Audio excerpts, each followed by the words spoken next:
I was not paid by any company or government to make this video. I do not condone, support, or promote the regime of North Korea in any manner whatsoever. Please do your own research. I am not a journalist. North Korea. North Korea. North Korea. The North Koreans. North Korea. The propaganda. Kim Jong-un, millions to starve, his regime, prison camps, human rights. And Kim Jong-un threatened to destroy the United States. Fire and fury. Ballistic missile. Rocket Man. The ballistic missile. The worst mistake of my life. Otto Warmbier, Dennis Rodman. North Korea threatens the entire world. It was a moment for the history books. I am not a journalist. I am just some kid with a consumer camera who was lucky enough to gain access into the most isolated and controlled country in the world. This video series is a product of that.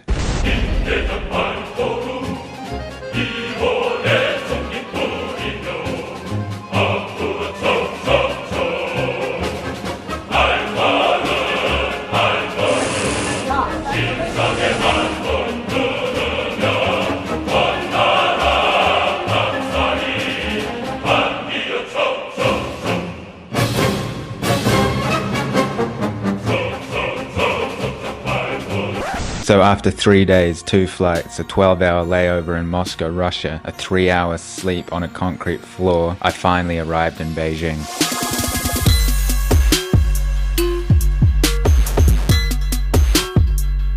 So here I am in Beijing. Got here yesterday at like 3 in the morning or something crazy. Still pretty jet lagged. As you can see, I'm going to North Korea. Pretty nervous.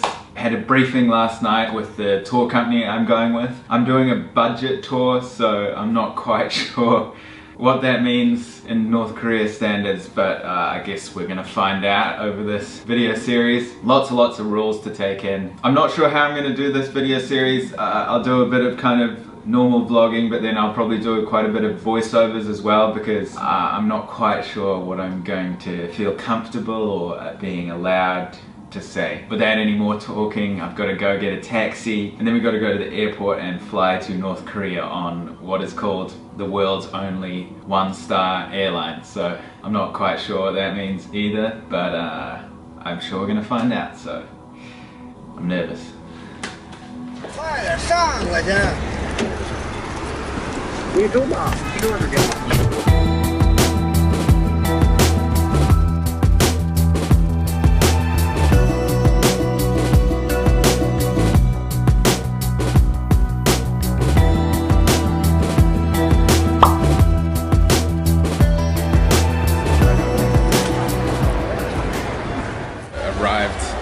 Beijing airport, checked in, got boarding pass and everything, flying in like half an hour or so, boarding, and then heading away to Pyongyang, the capital of North Korea. The nerves are kicking in a bit, but anyway, let's do this.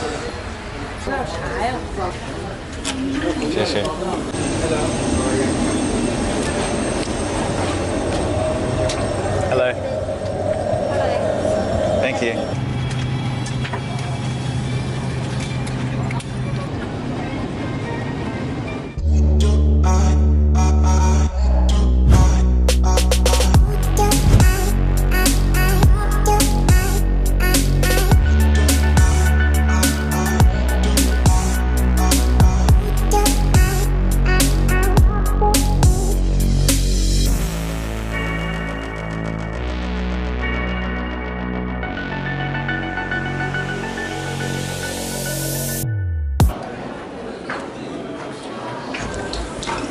Arriving in North Korea.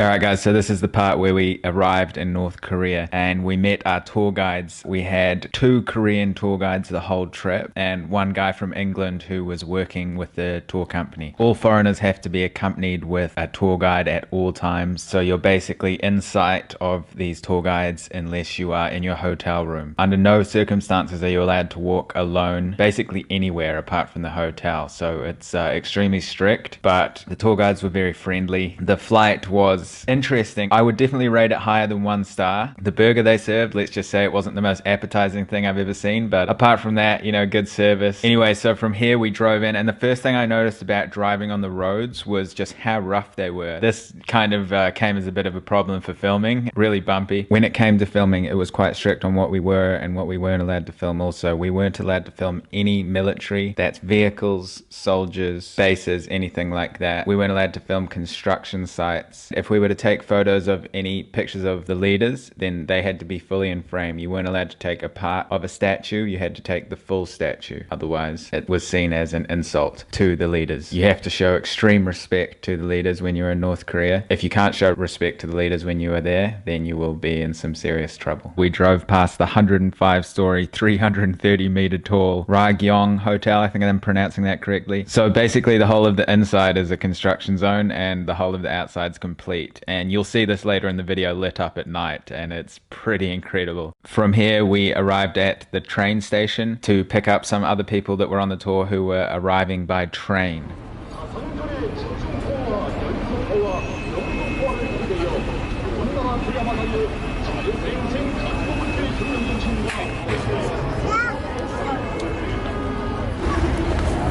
Alright guys, so we're inside Pyongyang, arrived at the train station to pick up some other people that are on the tour, but we're like fully immersed in the public right now. It's interesting.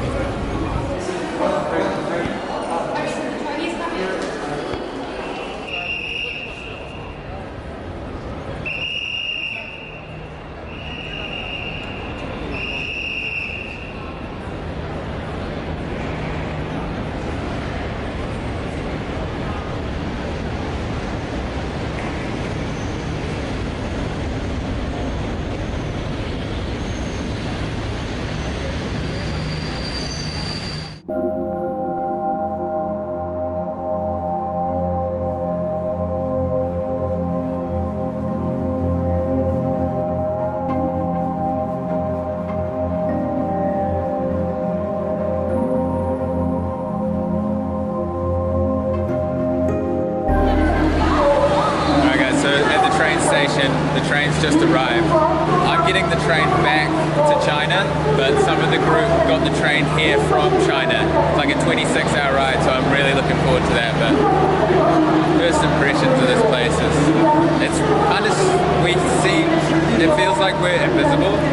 People don't really look at us, so I don't know what that's about. Interesting. Still quite tired and things, so I'm trying to get my thoughts straight, but fill you in as best as I can. And I think after this we're going to the main square and then getting dinner, so I'll document that.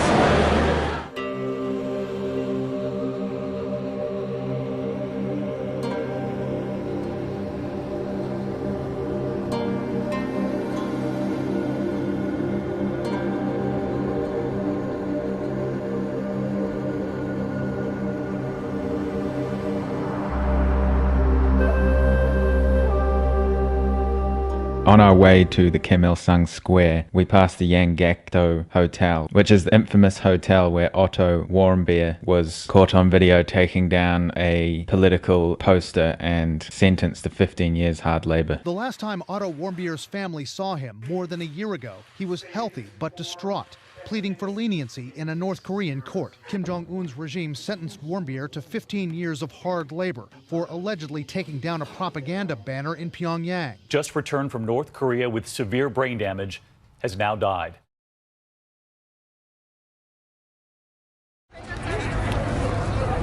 Alright guys, so we've come right into the city center. This is basically like the middle of North Korea, as central as it gets. This is Kim Il-sung Square in the background. You've probably seen this on photos. I'll go and get some nice shots of it in a second. But then we've got this big river going through here.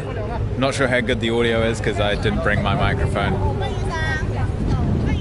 And then we've got a big tower in the background there that hopefully tomorrow we're going to go up that tower. So I'll show you a few shots of around this area. And then I think we're going to go and get food maybe. I don't know. But yeah, interesting. Nothing like I expected.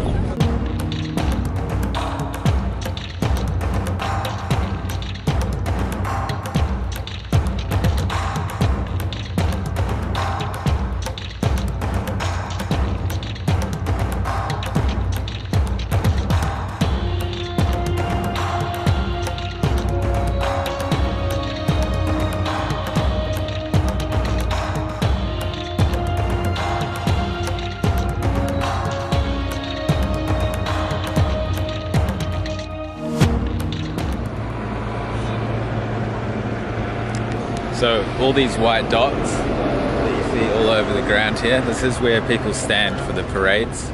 So you've probably seen the famous North Korean parades and how everyone's perfectly lined up. Well, these lines go all the way around here, even across the road.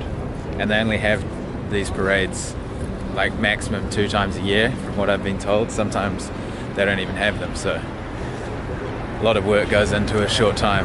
From the square, we started to walk towards a bookshop. We came across these supermarkets that were just fully stocked, but nobody was in them. I'm not quite sure what was going on here. Maybe they'd gone home for the day, but I'm not quite sure.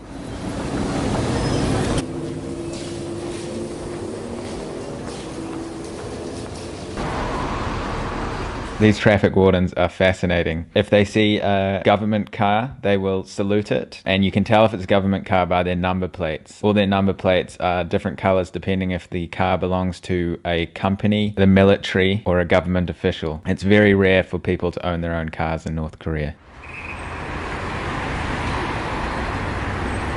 When we arrived in the bookstore, we were greeted with more copies of the Pyongyang Times, which is an English newspaper talking about North Korean news. With the newspapers or any kind of magazine or pictures with any of the leaders on them, you are not allowed to fold the newspaper through the leader's picture. So you have to be extremely careful when handling these papers because it's highly illegal to deface or crease. You're not actually allowed to throw them away. You just have to leave them on a table somewhere and then let people who are qualified to destroy the papers destroy them. We were also able to buy anti-US propaganda posters.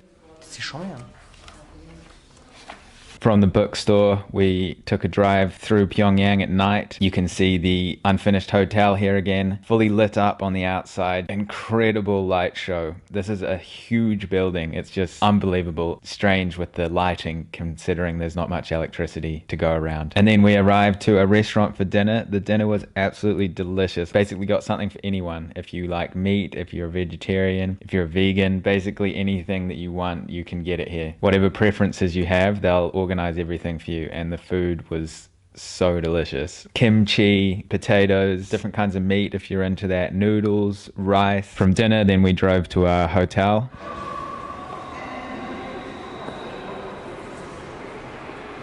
Alright guys, so made it to the hotel after that delicious dinner there. Absolutely exhausted right now, filming in the toilet because the lighting in the bedroom isn't really sufficient. I think there's a bit of a power issue, but apart from that, first impressions really good. Looking forward to what tomorrow brings, going exploring around the city, doing heaps of different things, but I'm so ready to get some good sleep so I can actually take in everything I'm seeing properly. And I hope the audio is picking up okay on this because I'm not using a microphone, just these little muffs here. So this hotel is huge, there's 30 floors. I'll show you the view from this hotel before I finish the video. So this is the bedroom I'm sharing with the French guy. He's just downstairs, but so have a look out here. So you can see the leaders lit up there. That's the main road. And then there's just skyscrapers everywhere. Make sure you stay tuned for the next video. Thank you so much for watching. In case I don't see you, good afternoon, good evening, and good night.